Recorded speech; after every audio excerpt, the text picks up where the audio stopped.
¿Alguna vez has oído hablar de la Torre de Babel? Este relato bíblico, a la vez sencillo y profundo, nos presenta una escena que ha fascinado a la humanidad durante milenios. Hombres y mujeres unidos por una sola lengua, impulsados por un deseo gigantesco de dejar huella, de construir algo tan alto que rozara el cielo y grabara para siempre su nombre en la memoria del mundo.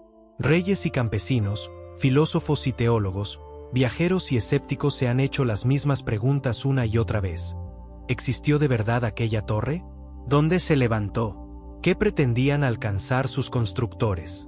¿Y por qué su caída continúa resonando como advertencia, símbolo y misterio abierto hasta nuestros días? El libro del Génesis sitúa la historia en un momento de recomienzo. Tras el diluvio, cuando la tierra vuelve a habitarse y la vida florece de nuevo, la humanidad comparte un idioma común. No solo comparten palabras, comparten visión, ritmo, ambición. Deciden fundar una gran ciudad y levantar una torre cuya cima toque el firmamento. Hagámonos un nombre, dicen, para no dispersarnos sobre la faz de la tierra. No se trata de un edificio más, sino de una declaración de identidad. Permanecer, trascender, conquistar el olvido. Sin embargo, el texto bíblico describe una intervención inesperada. Dios desciende, observa, y confunde su lenguaje. De golpe, la coordinación se rompe, la comunicación se vuelve imposible, los equipos se disuelven y los pueblos se dispersan. Aquel lugar recibe el nombre de Babel, palabra asociada en hebreo a Balal, confundir. Donde había una sola voz, nacen muchas. Donde había un único proyecto, surgen caminos múltiples.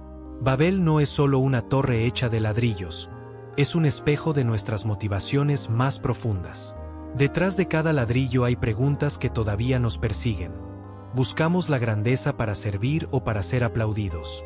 ¿Construimos para el bien común o para alimentar nuestra vanidad? ¿La unidad que perseguimos respeta la libertad de cada persona o exige uniformidad a cualquier precio? Si somos honestos, también nosotros levantamos torres en nuestra vida, carreras, marcas personales, metas que prometen reconocimiento. A veces son buenas y necesarias. Otras, se convierten en monumentos a nuestro ego. El relato nos recuerda que la cooperación auténtica y la soberbia caminan en tensión permanente, y que una obra puede perder su alma cuando el para qué se reduce a que hablen de mí. Si preguntamos por el dónde, la aguja del mapa apunta a la Mesopotamia antigua, esa llanura fértil entre el Tigris y el Éufrates, en lo que hoy es Irak. Allí floreció Babilonia, famosa por sus templos, sus palacios, sus mercados y su magnetismo cultural. Los babilonios dominaban el arte de fabricar ladrillos cocidos y unirlos con betún, conocían la ingeniería escalonada de los zigurats, sabían cómo levantar plataformas que ascendían como montañas artificiales. Entre esas obras, el zigurat de Etemenanki, fundamento del cielo y la tierra, dedicado al dios Marduk, ha sido considerado por muchos investigadores como un modelo plausible para la torre del relato bíblico. No necesitamos imaginar seres fantásticos para ver la grandeza. Basta pensar en una estructura escalonada visible a kilómetros, en peregrinos subiendo rampas, en sacerdotes encendiendo incienso en lo alto mientras la ciudad se extiende a sus pies como un tapiz vivo. Imagina por un momento llegar a Babilonia desde tierras lejanas. El sol golpea el ladrillo cocido y el aire huele a resina y a mercado. Los muros muestran relieves de toros alados y flores de loto. La torre se alza como un eje entre tierra y cielo. Ese impacto psicológico, la sensación de que el ser humano puede tocar lo divino con sus manos, no es difícil de entender. En ese asombro conviven dos emociones: el orgullo de haber dominado la materia y el temor de haber cruzado una frontera invisible. El nombre de la ciudad también nos habla. Para los hebreos, Babel evoca confusión. Para los babilonios, Babilu significa puerta de Dios. Dos lecturas, dos sentidos, un mismo lugar. ¿No nos pasa igual con nuestras obras? Lo que creemos que será un puente puede volverse muro.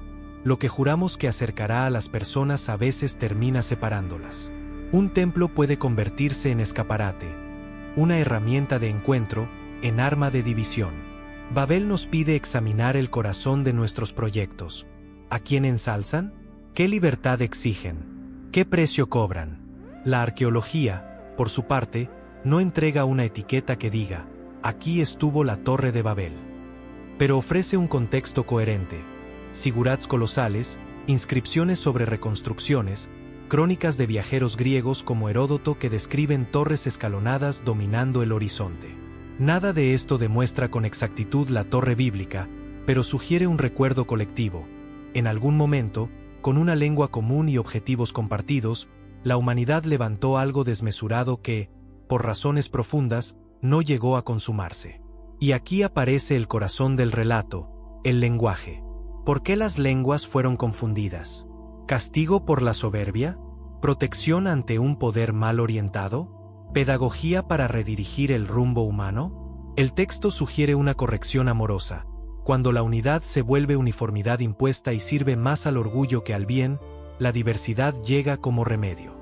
Lenguas distintas nos obligan a bajar la velocidad, a negociar significados, a escuchar matices, a vivir la paciencia del encuentro. Esa dispersión, que parece una fractura, trae el germen de la riqueza cultural.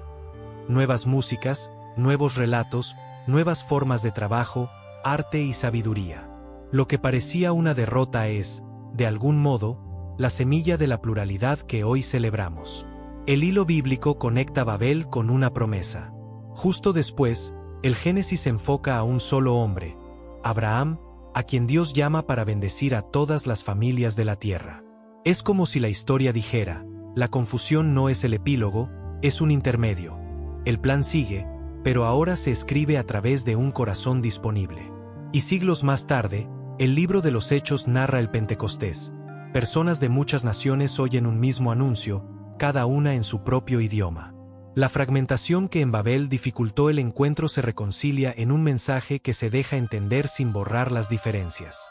No es una vuelta a una sola lengua, sino una armonía donde muchas voces cantan juntas sin perder su timbre. Si traemos Babel al presente, descubrimos zigurats muy modernos. Llamamos nube a infraestructuras que guardan tesoros y secretos. Construimos plataformas que prometen comunidad y terminan amplificando tribus rivales. Diseñamos algoritmos que curan nuestro universo informativo, pero con facilidad lo estrechan hasta convertirlo en eco. Hablamos un idioma digital común y, sin embargo, muchas veces apenas nos escuchamos.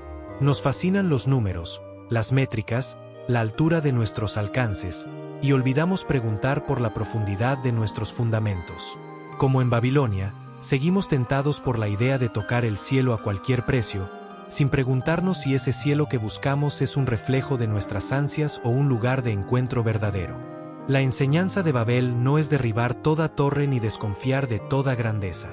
La Biblia no condena el trabajo, la técnica ni la ciudad. Señala otro punto, la intención y la dirección. Una obra es grande no por su altura, sino por su raíz, no por cuanto brilla hacia arriba, sino por cuanto sostiene hacia abajo. La unidad auténtica no borra acentos, aprende a convivir con ellos. La diversidad no es un obstáculo, es un patrimonio que exige paciencia, traducción, escucha, hospitalidad.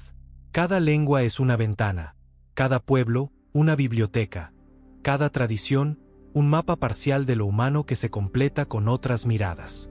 Piensa en tu propia vida. ¿Qué torre estás levantando?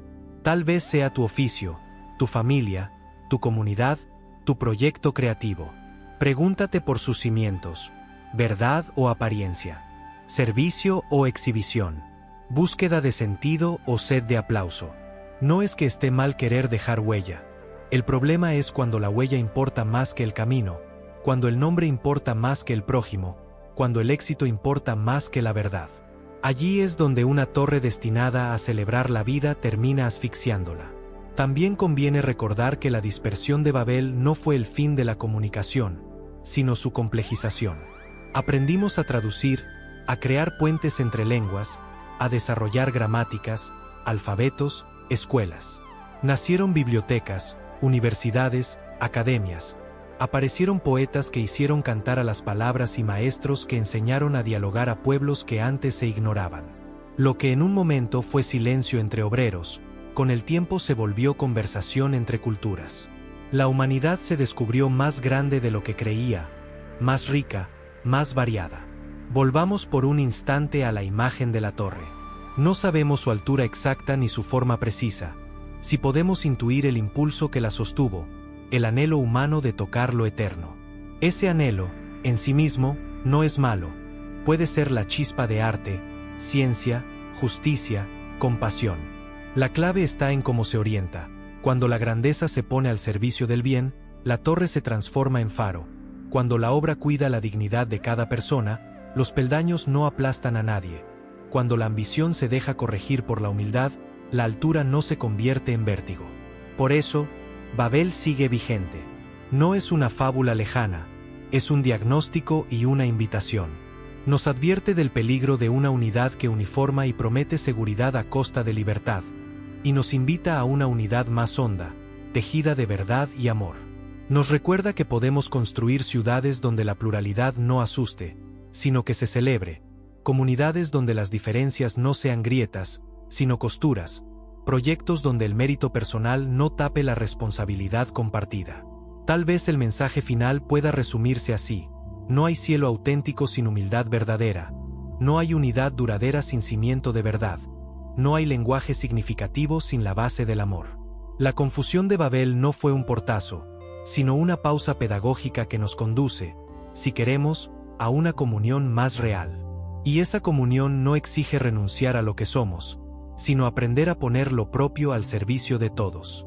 Así que te dejo una pregunta para cerrar. ¿Qué clase de obra quieres dejar cuando tu vida se convierta en historia?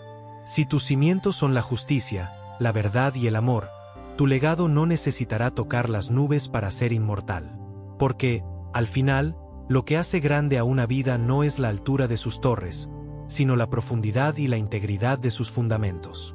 Si este mensaje te habló, te invito a suscribirte y activar las notificaciones para seguir explorando juntos los grandes misterios de la Biblia y de nuestra propia condición humana.